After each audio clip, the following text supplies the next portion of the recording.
Hello, welcome back to another episode of Becoming Chiron, the key to unlocking healing and personal alchemy, with me, your hostess, Ursula Duffy.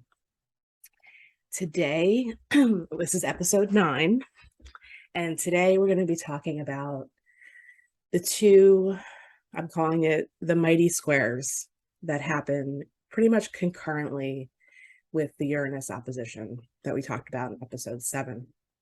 So go back to that if you haven't listened to that one yet. And I'll be going into Neptune and Pluto with two specific squares that we'll be talking about. And we'll be talking about the planets and my experience of the squares that's been going on for the last several years as like an undertone and something else that's been happening in the background of everything that I've already shared in every episode so far. So if you haven't already, I recommend kind of going back to the beginning, listening to the episodes in order as they kind of build on each other at this point in my personal story and shares. So as we always do, we will start today with a Astro Weather Check, and then we will get into the nuts and bolts of today's discussion. And it's kind of interesting and funny that today we're talking about squares because we've got squares for days at this point in the skies. I know many people who are going through it right now, and the energies have been intense, and they'll continue to be intense from now until pretty much the end of the year. So it's not a bad thing. It's always in how you work with it. As I've said before, we're here to learn how to express the highest vibration energy of our chart and this experience. So what we have going on right now is the sun is in Virgo. We had a Virgo new moon last Friday in the early morning. I think it was around like 4 a.m. So now we have the moons waxing through Scorpio, approaching the first quarter square phase, which it will over the next couple of days. So that's one of our squares for the weekend. I forgot today is Friday, September 2nd, and I'm recording this around noon in Atlantic City, New Jersey. So we also have Mars square the sun. That just happened over the last few days. And we're getting into Venus square Mars. And then we have an upcoming Mercury retrograde. So tension, as we've talked about with squares. Squares are tension, but that grittiness is there for a reason. So when we have Mars square the sun, we're talking about the two planets that relate to pretty much that solar plexus area of ourselves, that life force, the drive, the energy.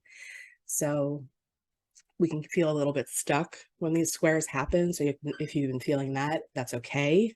That's part of the collective experience, knowing where it's happening in your chart. Mars is in Gemini, Sun in Virgo, like I said. So if those themes are coming up for you of the houses that you have the square happening, that's what's going on. That's the tension. Find your balance, and ease your way through it. It doesn't last very long. We're kind of on the other side of it already. And the biggest thing that's kind of going on right now is Mars has secured itself in the sign of Gemini, which is where it'll be until January. This is where the upcoming Mars retrograde is happening, and we'll get into that with material and content that we'll be putting out eventually. And then we have Venus right now at 26 degrees of Leo. So as Venus enters Virgo next, then we'll have Venus square Mars. So that can bring up issues and challenges and bring things to the surface in our relationships. So there's those themes and undercurrents kind of happening as well. Mercury has been in the what's called the pre-shadow phase of the retrograde. And all that really means is that it's going over in quote unquote direct motion, the same degrees that it will be going retrograde. So Mercury is at 6 degrees of Libra right now. The pre-shadow started when Mercury was in Virgo, which was like a hot minute. Mercury kind of zipped through the sign of Virgo. I felt like it was over in an instant. So you may be noticing themes already start happening with the retrograde might mean for you. As soon as Mercury entered those late degrees of Virgo, I had 3 old friends reach out to me, which is typical Mercury retrograde stuff. So if you're noticing things like that happen, if you're noticing things, actually, I think it was 4 old friends. So really interesting. And if you're noticing that kind of stuff happening, I've already noticed some technical glitches start to happening and that kind of thing. So roll with it. It's always here to teach us something. It's always here to teach us how to pause. So there's beauty in that, even though it feels a little frustrating. And we'll get into that. I will talk about at the end the offerings that we have at Sea Goddess to help you through Mercury retrograde and to kind of flip the script and change your mind about the whole experience. So those are our squares, our tension in the skies, if you will. And we'll be kind of steeping in this energy of those squares for the next few days.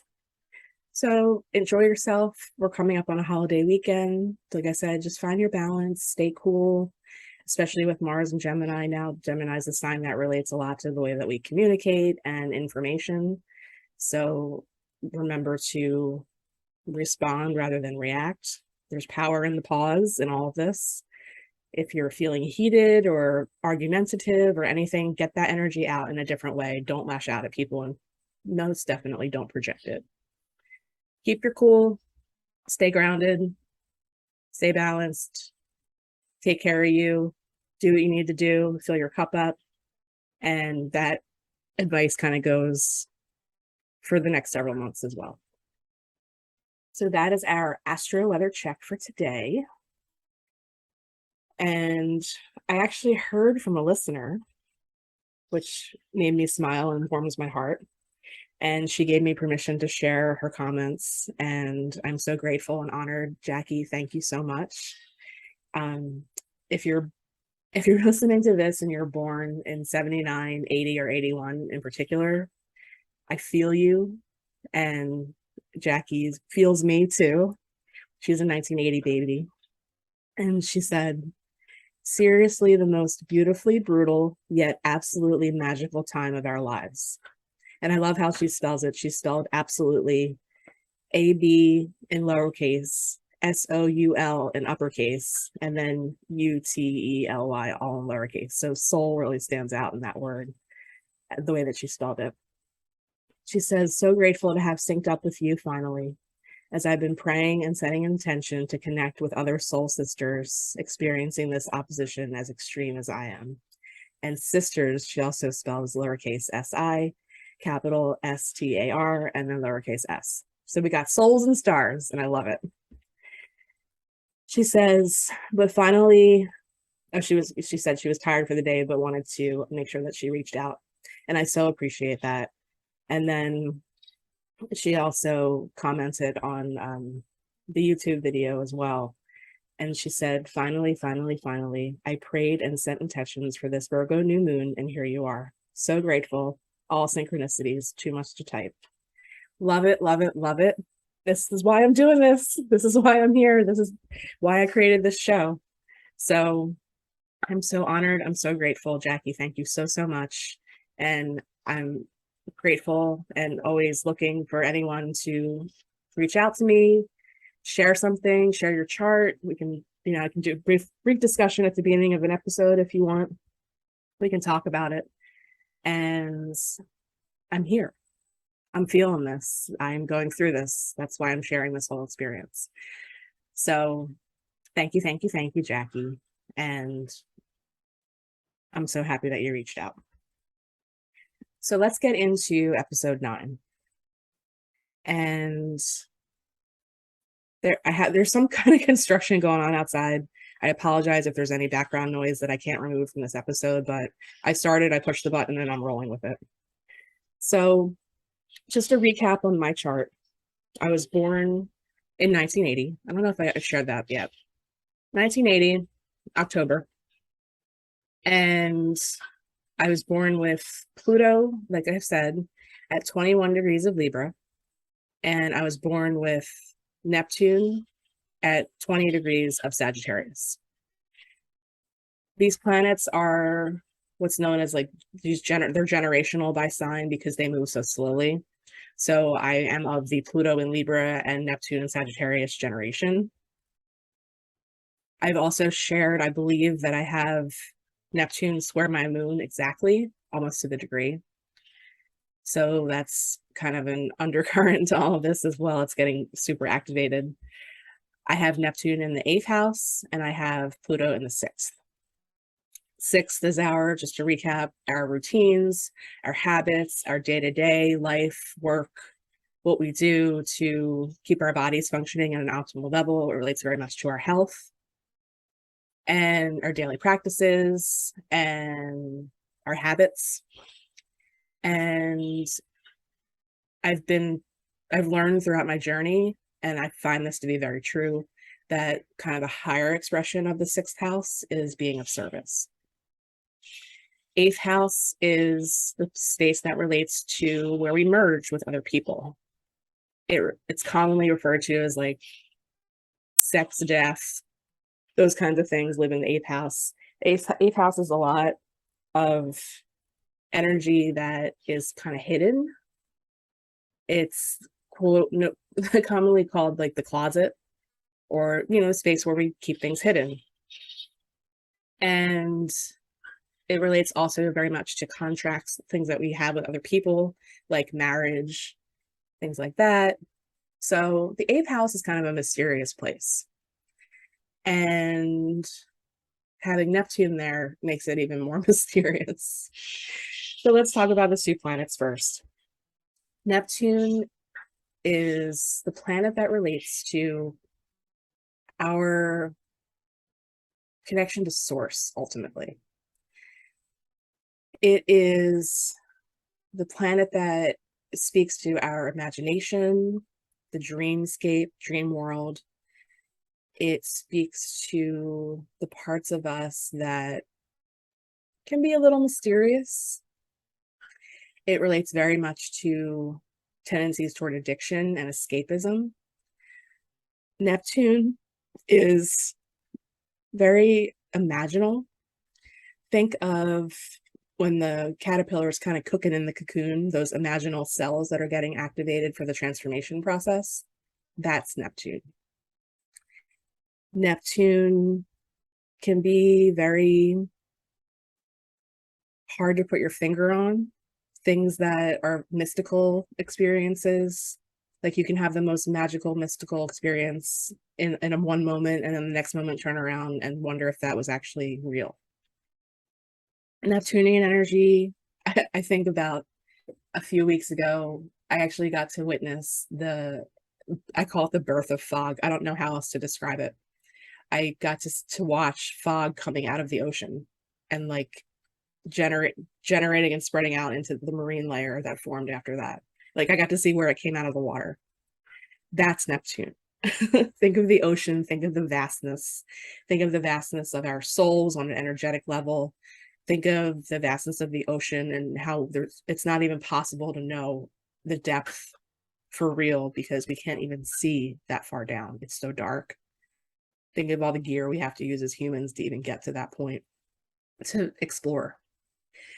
So, Neptune was Poseidon. So, god of the sea, god of the ocean. So it's all of those things that we can't quite put our finger on, but we know they're there. We can't see them, but we can feel them. And that's where the energy gets a little bit hairy, dicey. Neptunian energy can also be related to the feeling of like getting hoodwinked.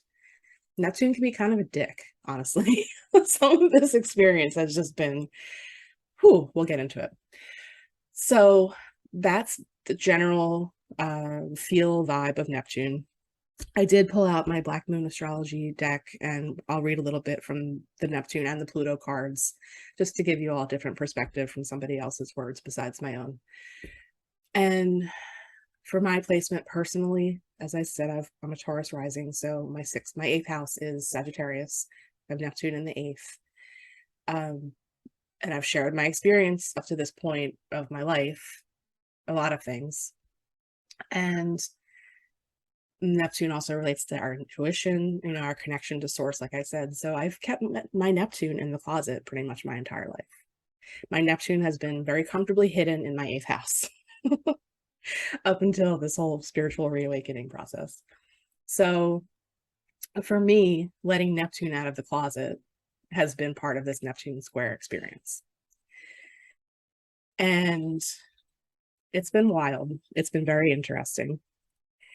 And I can say that Neptunian experience is in general, for me personally, have been incredibly beautiful, but also incredibly haunting at all at the same time. Think of dreams.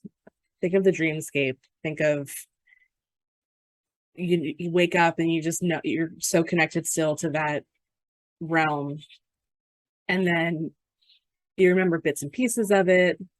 Some of it sticks with you forever. Like, it's just, Neptune can be confusing. So think about that, and then think about, being an intuitive your entire life, but not really feeling safe to let that be known to family, friends, whatever, because of all of the things that we're taught and, growing up, going to Catholic school, all of that. So that's been general experience for me, having Neptune in the 8th. And Neptune squaring my moon. My moon's, like I said, is 20 degrees Virgo in the 5th. I also have Jupiter right there. So I was born with Neptune square moon and Jupiter. And finding my joy has been a very challenging learning experience over the course of my life. Like I said, I think in the last episode, like learning how to feel okay, being happy and not feeling guilty for it is a big part of it. But also kind of just like what that whole, there's a mystery to me still a little bit about having moon Jupiter in the 5th. Like I feel like my creativity hasn't really even fully been unleashed yet, because I just let Neptune out of the closet. So now I can really explore that part of myself more.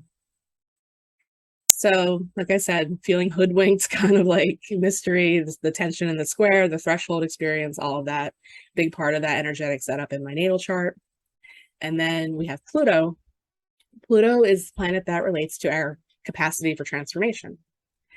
Pluto is very much related to our soul on a very deep level, kind of soul lessons that at our core we came into this lifetime to experience. It is, my astrology teacher always called Pluto a Buddha incognito. Pluto can relate very much to those experiences of things that we would call like shamanistic, or things that feel, like I said last time, I believe I called them le petit morts, so like little deaths. Pluto and Neptune both relate to that, those experiences of our lives in a big way. Pluto, I have Pluto so close to my sun, so it's kind of like infused in my core. But I'm not saying that hasn't been a challenge. It has been. But being okay with these transformation processes and coming out on the other side of them grateful, even if it was like a death experience or like an actual, like an NDE or something like that. Neptune and Pluto can relate to those as well. But coming out of these experiences, a more evolved soul to an extent is what Pluto is really all about. Having Pluto in the 6th house, my health has been a challenge for me pretty much my entire life. I'll get to that in another episode, because that ties in very much to the Chiron piece, like I talked about in the first episode with the yod that I have. So but it also has, through all of these experiences, helped me realize what I'm here to do, who I am on a soul level, and how my purpose ties greatly into being of service. So the Neptune and the Pluto square pretty much happen concurrently.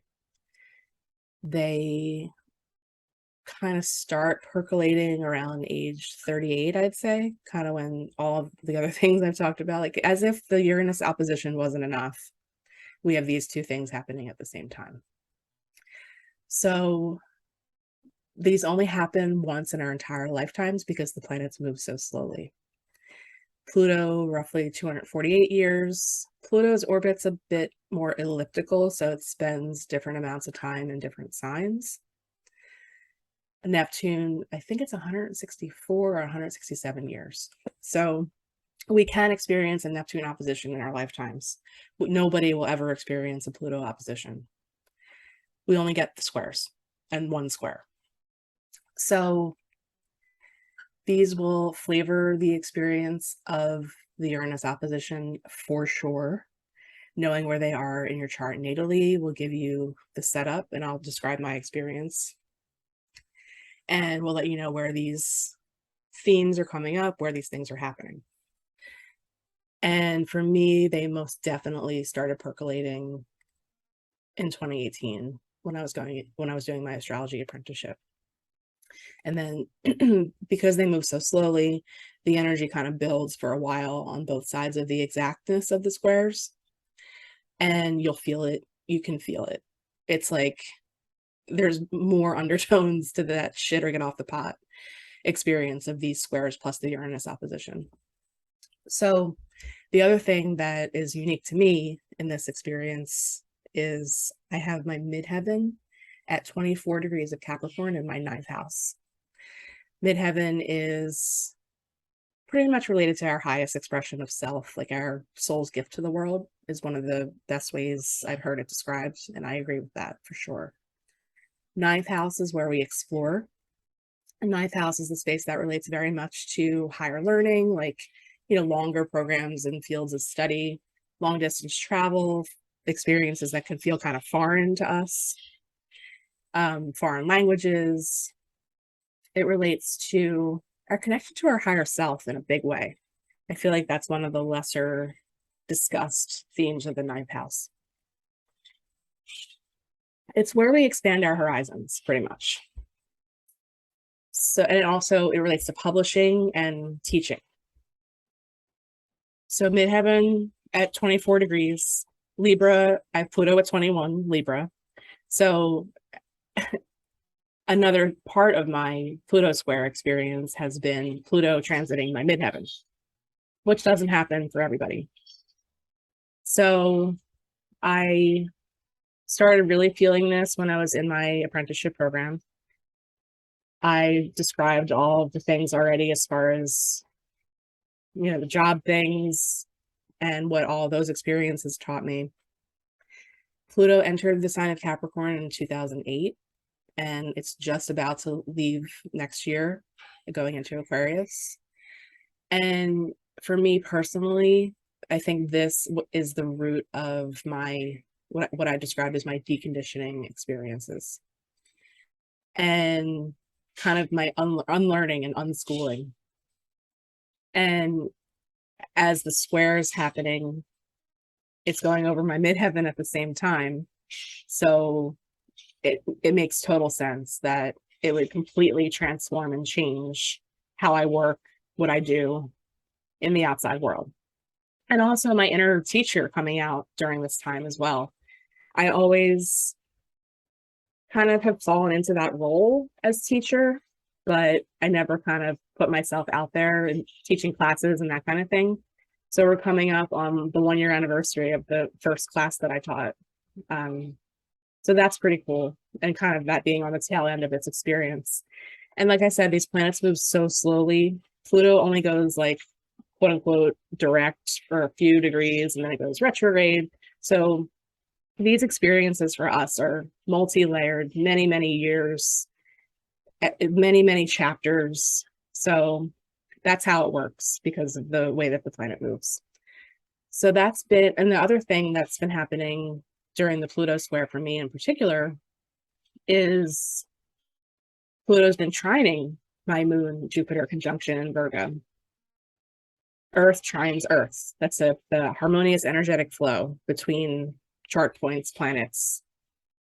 You can have that set up natally, but also by transit, like I'm experiencing with Pluto. And natally, my moon Jupiter trines my midheaven. So having all of these things happen during this experience makes total sense, kind of now that I'm aware of it and know about it.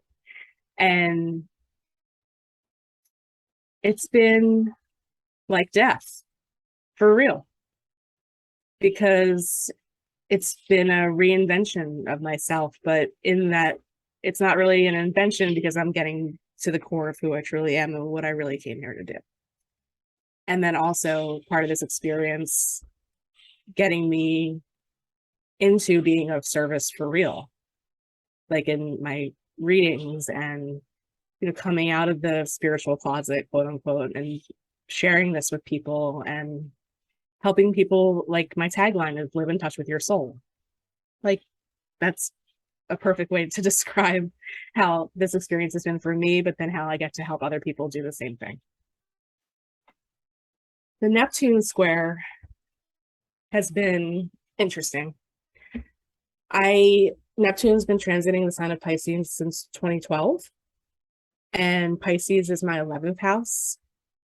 The 11th house relates to our tribe, groups of friends, groups of people, but also how we craft and what we do, our vision. It's our vision for our future to an extent as well. So Neptune going through my 11th has been very interesting. Having Pisces generally in that 11th house space throughout my entire life has been very interesting as well.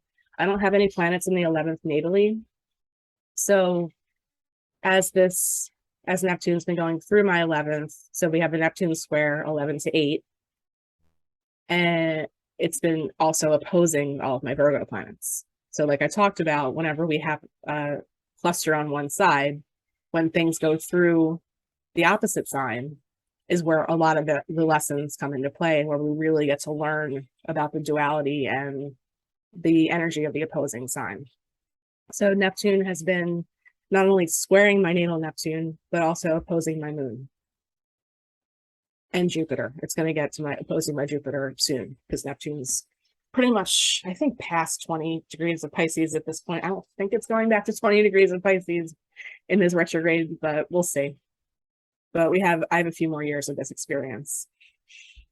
I feel like the Pluto Square is kind of wrapping up and the Neptune Square is still like lingering. So like I talked about, Neptunian energy, Neptune is the modern ruler of the sign of Pisces. So everything relates that I talked about with Neptune with Piscean energy as well. So I've seen my tribe change over the years, over and over and over and over and over, like waves in the ocean. And that has taught me a lot about non-attachment, for one, and letting go. Because some of those experiences of, I wouldn't say losing tribe, but it's more like when my vibration changes, I feel like my tribe changes. And some of those things, some of the people that I've met along the way, I've had near and dear and beautiful relationships with. And when those people have gone away, sometimes it's been just like poof. We're just out of touch. And I never hear from them again. And that's hard in this human experience. Like being a Libra, I know part of my lessons are relationships. But the Neptunian aspect of this, as the square has been building and happening over these years, it's a grieving process. Neptune can relate very much to grief. And it's just been weird. Some of the experiences, it's just been weird. Like I said, Neptune can be a dick, and we can have that experience of that feeling of being hoodwinked. And that has definitely come with the experience and with the relationships with some of the people that I've encountered along the way. But I learned about spiritual bypassing many years ago, and I always try to not do that, because Neptune can relate to that as well.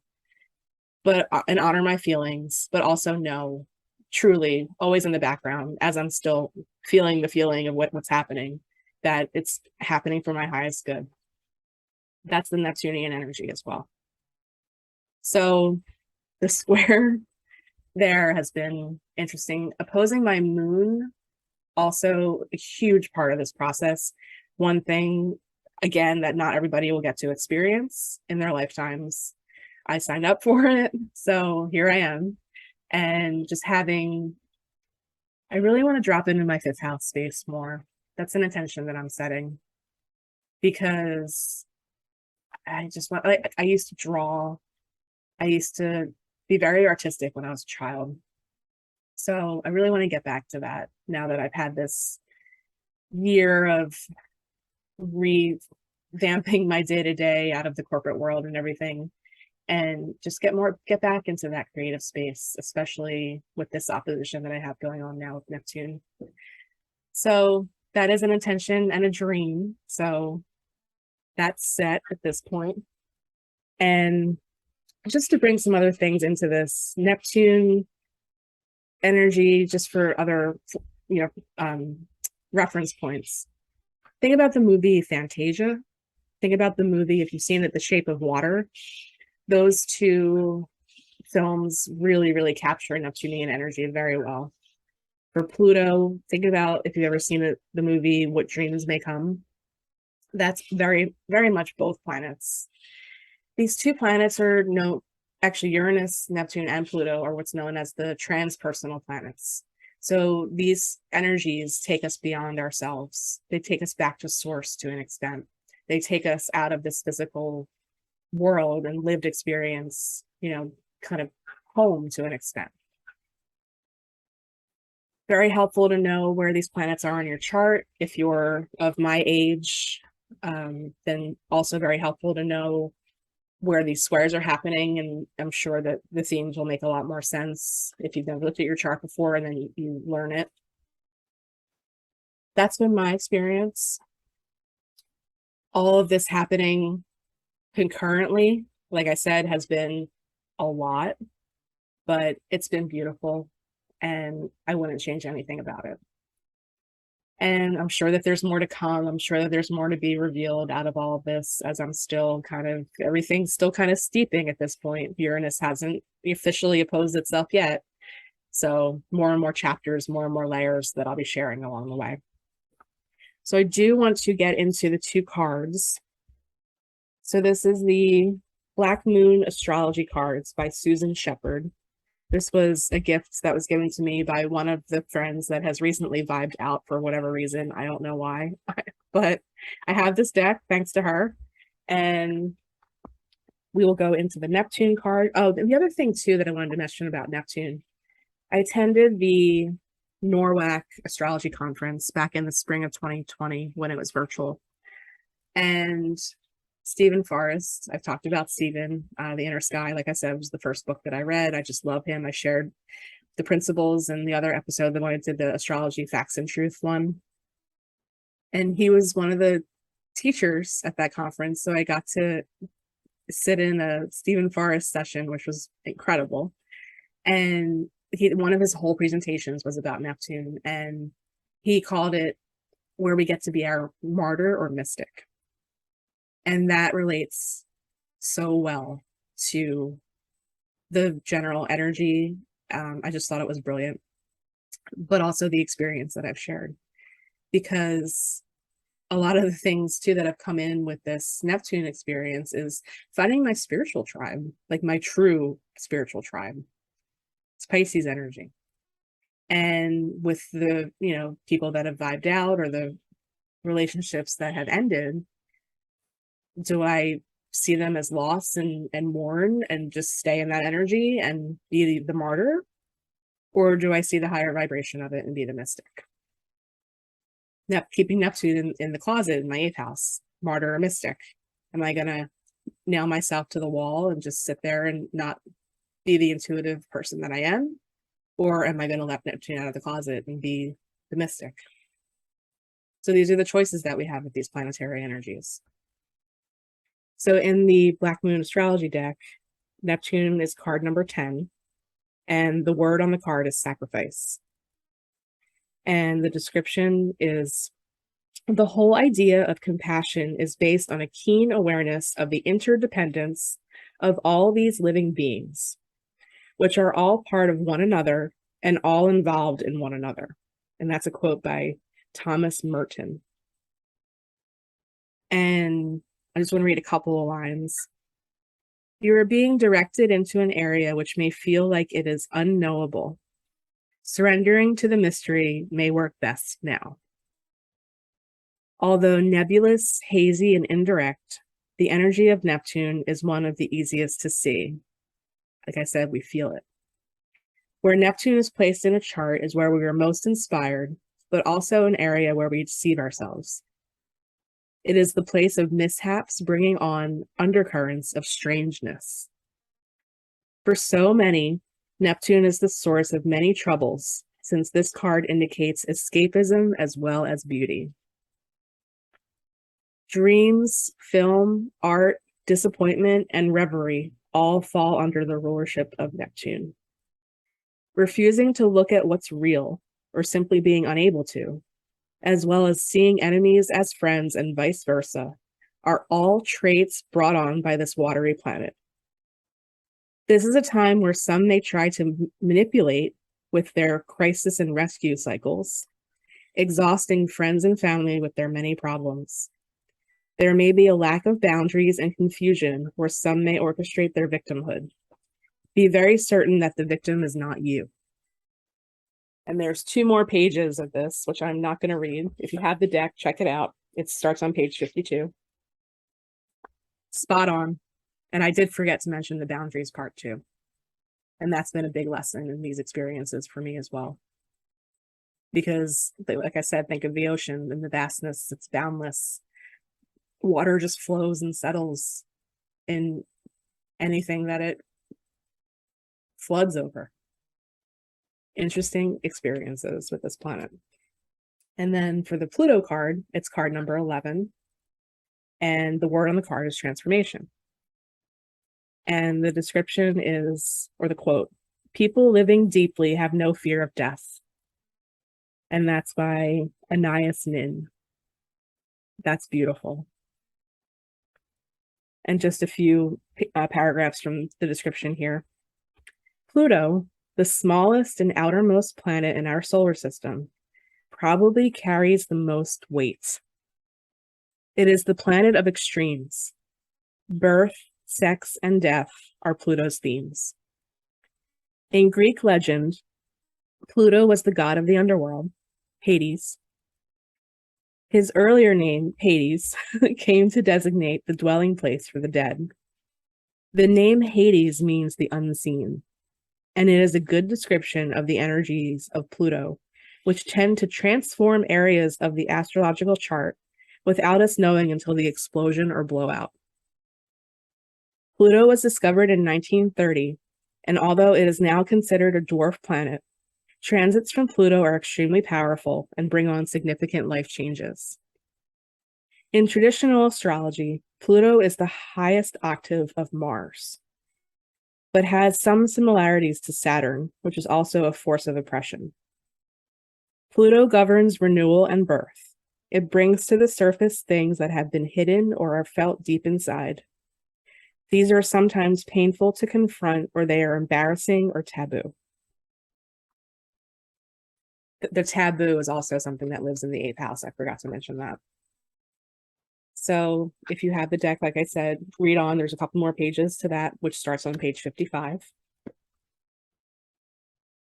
And I also got out my Rebecca Campbell Work Your Light deck, and I wanted to just pull a card for everybody listening today, especially with what I said in the Astro Weather forecast at the beginning, with the energies that we're in and that we will continue to be in for the rest of the year. So I just want to pull a card for everyone as a collective group reading right now. And the card that I pulled is Council of Light, Divine Orchestration, Helpers in the Subtle Realms. So like I said, remember who you are, stay calm in all of this. We have help on the other side. All we have to do is ask. And I will read the description from this as well. Let's see which part of it. Council of Light. So the Council of Light card is in this deck, suit 4, the activation cards. So let's get to that page.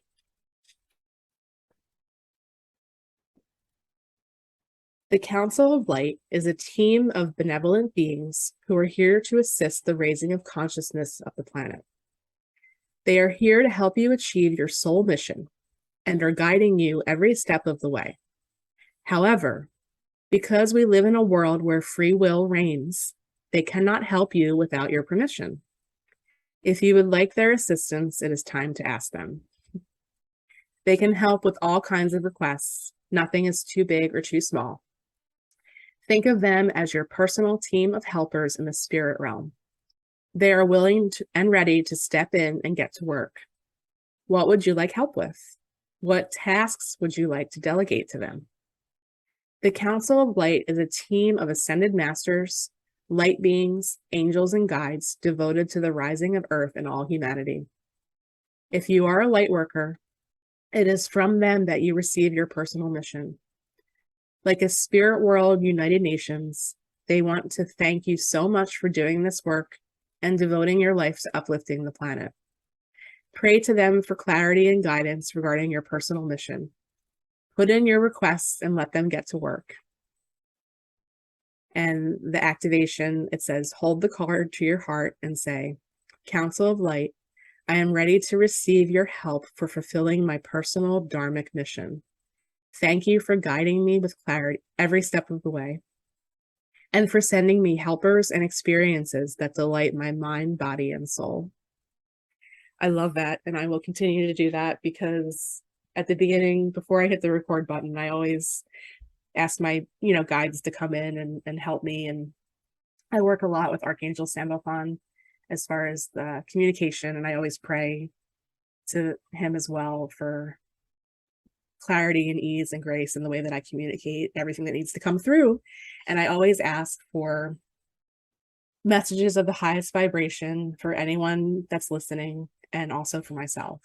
So that was a beautiful card for me in particular, because it talked about how some of these things are still a little bit of a mystery for me. So that was a nice, beautiful reminder for me as well to remember my team and to call on them more. So I'm going to wrap it up there as far as the content for today. Again, I apologize for any background noise that was going on. I don't know what the hell is going on outside right now, but I'll do my best to silence, or, I'm not so good with audio editing at this point, but apologies if they are necessary. But I didn't want to stop recording, so I was in a groove. So thanks for bearing with me if there's any uncomfortable or annoying noises there that you had to hear beyond my words. So just a couple things with the Mercury retrograde that begins next week on the 9th, officially. Like I said, we've been in the pre-shadow. Mandy and I are teaching our Reaping the Rewards of Retrograde class again. We're going to start that on Wednesday, the 14th at 6 p.m. Eastern Daylight Time. We decided to kind of hold off for a week because I wanted everyone to get back in this back to school groove and all those things. If you're a parent, I just wanted to give anyone who wanted to sign up a chance to kind of deal with that first rather than start right after Labor Day. So we're going to start that on the 14th. That's 3 consecutive Wednesdays. You can register for that on seagoddesshealingarts.com/classes. And the sessions are also recorded. If you can't attend live for whatever reason, you'll also, if you sign up, you'll get the recordings. So I hope to see any and all of you in that class. And we have a couple other things going on. We've got a pretty jam-packed month of September. We're doing our next Surf and Soul Drum Circle on Saturday the 10th at Caspian Point here in Atlantic City. That's the intersection of Caspian Avenue and Maine Avenue, M-A-I-N-E, like the state. Right on the bulkhead there, right in front of the bathroom lifeguard station. Not on the beach, we're on the bulkhead paved area. We found that works a little bit better for people. It's more accessible. So that is on the 10th, and hope to see you there if you're in the local area. We're also doing, these already started a couple of weeks ago, every Saturday. There is a farmer's market hosted by CROPS, which is an acronym, Communities Revitalizing Open Public Spaces. They're based right here in Atlantic City. They do a lot of incredible work for the community here. So their farmers markets on Saturdays at O'Donnell Park in Atlantic City. I think it's 12 to 3. So you can find that on their website, but we'll be there vending that same day on the 10th as well. So come out and show us some support, but also every Saturday show crops and vendors and all the people that are there. They're having education and all kinds of things with these farmers markets. It's an incredible lineup and experience. So get out there if you can, if you're local. And then I am starting teaching aromatherapy at Island Therapy in Summers Point. I'm doing a three workshop introductory series called The Beauty and Basics of Aromatherapy. And that starts on Tuesday, September 27th. I believe it's 7 p.m. You can register for that on the Island Therapy website under their events page. Space is limited to 10 people only. So if you want to sign up and join me for that, I'm so excited. I finally get to start teaching aromatherapy in person. So that'll be really great. I have a good curriculum put together for it. And then we'll also be enjoying the beauty of the plants too throughout this experience through the actual plant, but also the oils. So join me for that. And then you can also find all of our other upcoming events. We have a big festival planned for September 17th at the Lighthouse called The Last Splash. So that's our next big fundraising festival that's happening. You can find that also on seagoddesshealingarts.com/events. And we're still looking for vendors and volunteers and helpers for that day as well. And it's a fundraiser for the Absecon Lighthouse and the Marine Mammal Stranding Center. Two wonderful, wonderful, wonderful organizations. So that is all for today. And I hope to record again, probably just on the other side of the full moon on the 10th. And I'm pretty sure I'm letting it still marinate, but I'm pretty sure I'll be talking about the Chiron return in that episode, which is something I have not yet experienced, but I've worked with many people who have. And I want to dive into that as that's the next one that comes on the other side of the Uranus opposition around age 50. If you'd like to work with me, like I've always said, you can find all my services on seagoddesshealingarts.com/UrsaAlchemy. I would love to work with you, to read for you, or just to hear from you. UrsaAlchemy@gmail.com. And I finally saw the movie. So remember to be a maverick. Bye now.